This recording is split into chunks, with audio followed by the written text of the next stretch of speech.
केंद्रीय विश्वविद्यालय में कितने हमारे प्रोफेसर हैं, जुडिशरी में हमारे लोग कितने हैं, अन्य ब्यूरोक्रेसी में हमारी क्या संख्या है। आज की डेट में जो लोग आदरणीय अखिलेश यादव जी के ऊपर थानेदारों को लेके, अन्य अधिकारियों को लेकर आरोप लगाते थे, पहले वो सूची लगा निकाल के देख लें आप। हम तो कहते हैं गोरखपुर में आप सूची निकलवा लीजिए, आप दलित में ही चले जाइए। जिस दलित परिवार से कोई व्यक्ति आईएएस बन गया होगा, आईपीएस बन गया होगा, या उस परिवार से कोई सिपाही बन गया होगा, दरोगा ही बन गया होगा, तो उसका एक लाइफ का जो स्टेटस होगा उसका उठ गया होगा।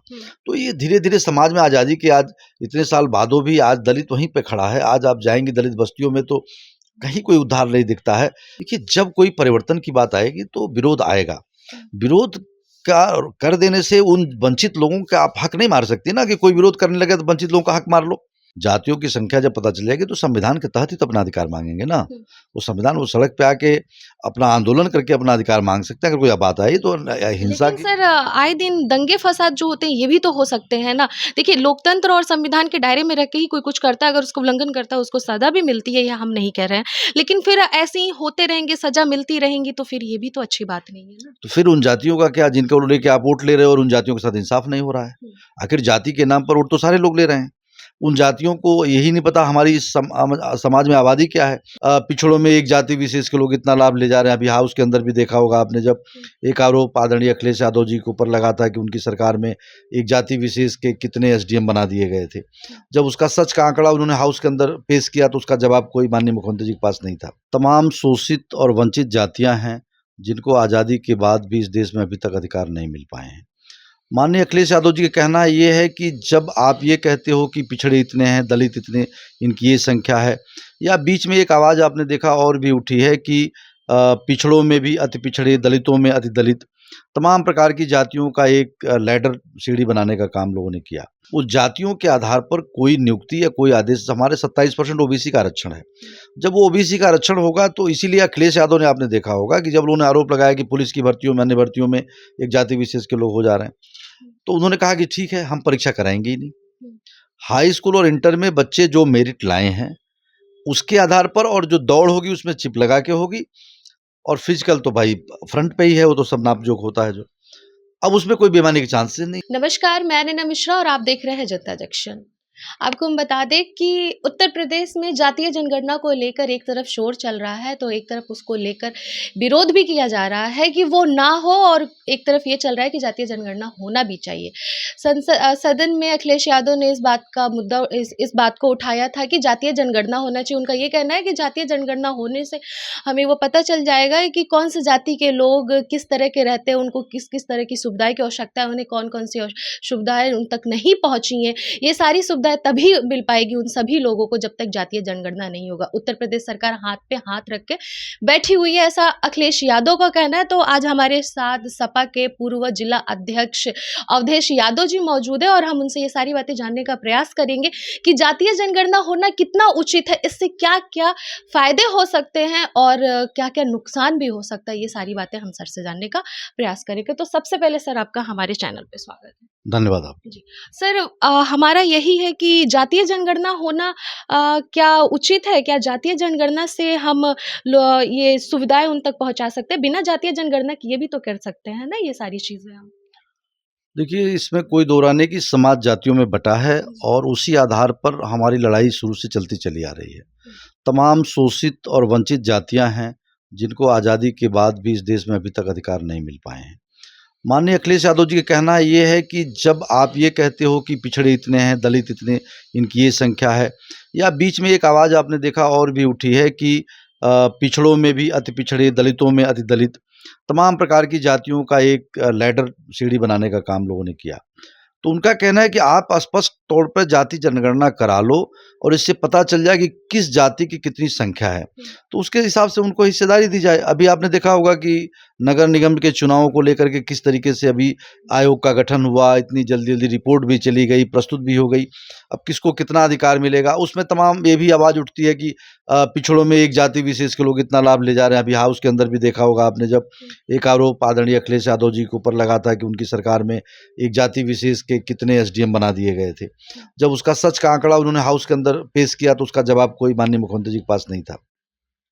तो अखिलेश जी का यही कहना है कि जब जाति जनगणना हो जाएगी तो जिन जातियों को ये गुमराह किया जा रहा है कि आपका मलाई तो फला जाति खा जा रही है, तो उनको सबको लाभ मिलेगा और सबको पता चलेगा कि हमारी हिस्सेदारी क्या है। क्या है। लेकिन सर आप कह रहे हैं कि जिस तरह से जातियों को लेके कहा जाए बातें ये भी जनता ये भी कहती है कि जब अखिलेश यादव मुलायम सिंह का जब सरकार था उत्तर प्रदेश में, तो अधिकांश यादव लोगों को जो चीज़ें मिली हैं, जितनी सुविधाएँ मिली हैं, जितनी उपलब्धता उन लोगों को मिली, उपलब्धि मिली है, वो सारी उपलब्धि किसी और जाति में नहीं मिली है। तो फिर इसको लेकर आप क्या कहना चाहेंगे? देखिए, भ्रम तो यही ना फैलाया गया। इसी भ्रम को फैला करके हम सत्ता से बाहर हुए। हम उसी भ्रम को दूर करना चाहते हैं। आप हम जब आंकड़े की बात आपसे करते हैं, तो आप आंकड़े दे नहीं पाते हो। मुँह से देखिए, कोई सरकार हो, किसी की सरकार हो, वो जातियों के आधार पर कोई नियुक्ति या कोई आदेश, हमारे 27% ओबीसी का आरक्षण है। जब वो ओबीसी का आरक्षण होगा, तो इसीलिए अखिलेश यादव ने, आपने देखा होगा कि जब उन्होंने आरोप लगाया कि पुलिस की भर्तियों में, अन्य भर्तियों में एक जाति विशेष के लोग हो जा रहे हैं, तो उन्होंने कहा कि ठीक है, हम परीक्षा कराएँगे ही नहीं। हाई स्कूल और इंटर में बच्चे जो मेरिट लाए हैं, उसके आधार पर, और जो दौड़ होगी उसमें चिप लगा के होगी, और फिजिकल तो भाई फ्रंट पे ही है, वो तो सब नाप-जोख होता है जो। अब उसमें कोई बेईमानी के चांसेस नहीं, क्योंकि जब लड़का हाई स्कूल इंटर कर रहा है, उसको तो उसमें पता नहीं हम पुलिस में जाएँगे, कि हम इंस्पेक्टर बनेंगे, क्या हम आईएएस, पीसीएस या किस लाइन में जाएँगे। तो उस मेरिट को उन्होंने आधार माना कि आरोप ही खत्म हो जाए। भाई दौड़ना है, वो तो चिप लगा के दौड़ लिया, वो तो जो क्वालीफाई किया वो दौड़ लिया। सीना से लेके शरीर का जो माप है उसमें आ गया, तो मेरिट में आ गया वो। तो अखिलेश यादव ने पूरी पारदर्शिता बरती और सभी लोगों को मौका मिला।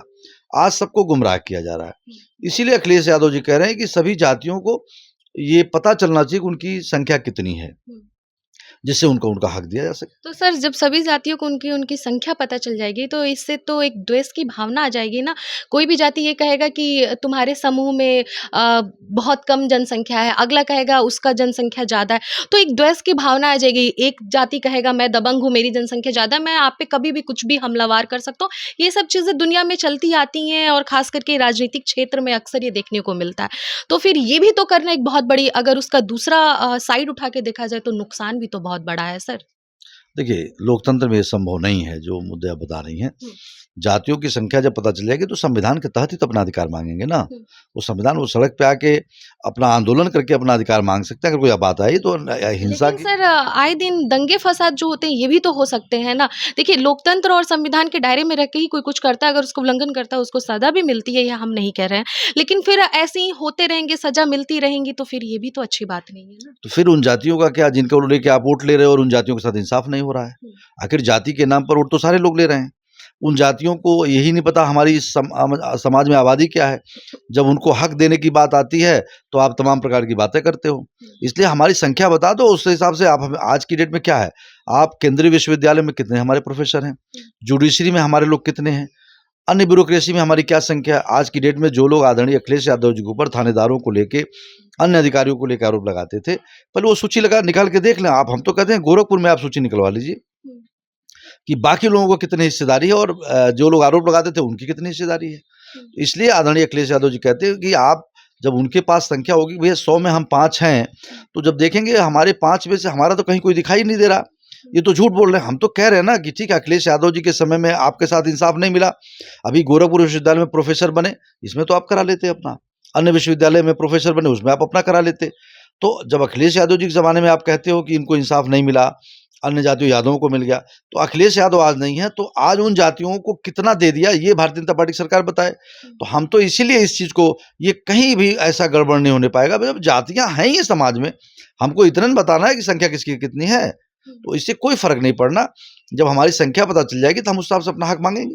तो जब ये संख्या पता चल जाएगी और जातीय जनगणना जब हो जाएगी, तो इससे क्या-क्या फ़ायदे होंगे आप लोग की तरफ से, क्या लगता है? फ़ायदा ये होगा कि जब किसी भी देखिए, किसी भी समाज का जब एक रिप्रेजेंटेटिव किसी भी लाइन में जाता है, आप दलित में ही चले जाइए, जिस दलित परिवार से कोई व्यक्ति आईएएस बन गया होगा, आईपीएस बन गया होगा, या उस परिवार से कोई सिपाही बन गया होगा, दरोगा ही बन गया होगा, तो उसका एक लाइफ का जो स्टेटस होगा, उसका उठ गया होगा।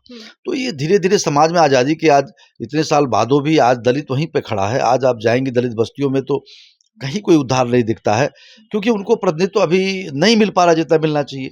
तो जब उनका पता चल जाएगा ना कि मेरी ये संख्या, मुझे यहाँ अधिकार नहीं मिला, तो अधिकार लेंगे, और जब एक आदमी तरक्की करेगा, तो पूरा परिवार तरक्की करेगा। तो ये बताइए सर कि सरकार जो होती है, वो तो मतलब ये कहती है कि जिस प्रदेश के हम हैं, उस प्रदेश के एक-एक व्यक्ति हमारा हमारा अपना है, जाति से कोई तुलना नहीं की जाती है। लेकिन अब ये बताइए कि जब भी कोई विपक्ष में जब कोई सरकार रहती है, तभी ये बार-बार मुद्दे देखने को मिलते हैं, आपको भी देखने और सुनने को मिलते हैं। लेकिन जब वही सरकार सत्ता में आ जाती है, तब ये आवाज़ क्यों दब जाती है? तब वही सरकार जब विपक्ष में रहती है, तो आवाज़ उठाती है। अभी मतलब अगर मैं अखिलेश जी की बात करूँ, तो अभी वो सत्ता में नहीं है, विपक्ष में है। जब वो सत्ता में आ जाएँगे, तो ये चीज़ें ठंडी हो जाएँगी। चाहे वो कहीं की भी बात हो, विपक्ष वाले ही इस सवाल को उठाते हैं। जब सत्ता में रहते हैं, तो क्यों नहीं होता है? देखिए ये बात अखिलेश यादव जी के लिए, अन्य दलों के लिए, चाहे बिहार में जो हो रहा है गलत है। ये लोग जब सत्ता में थे तो भी इस आवाज़ को उठा रहे थे, क्योंकि जब केंद्र गणना करा रहा था तो केंद्र सरकार ने कहा हम गणना कराएंगे, और अभी तक सेंसस नहीं हुआ, आपको पता है।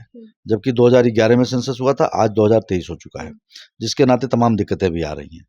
तो उस समय इन्होंने कहा था कि ठीक है, जब अखिलेश यादव उसमें सरकार में थे तभी मांग किया था कि जब आप 2021 में सेंसस करा रहे हो तो उसी के दौरान जाति जनगणना भी करा लो, एक ही खर्चे में दोनों हो जाएगा।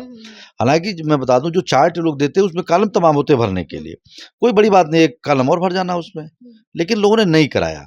तो हम लोग जब विपक्ष में हो या सत्ता पक्ष में, कुछ मांगे हमारी हैं जो हमेशा रहेंगी, और अगर हम सत्ता में, अभी तो स्टेट गवर्नमेंट अलग से नहीं करा रहा था, लेकिन अभी बिहार ने पहल किया इस चीज़ का। अगर हम अब सत्ता में आते हैं, स्टेट में भी, अगर केंद्र में नहीं हम रहे, हम केंद्र में तो कभी रहे नहीं, लेकिन हम स्टेट में थे, हमने केंद्र से मांग किया, नहीं कराया केंद्र ने।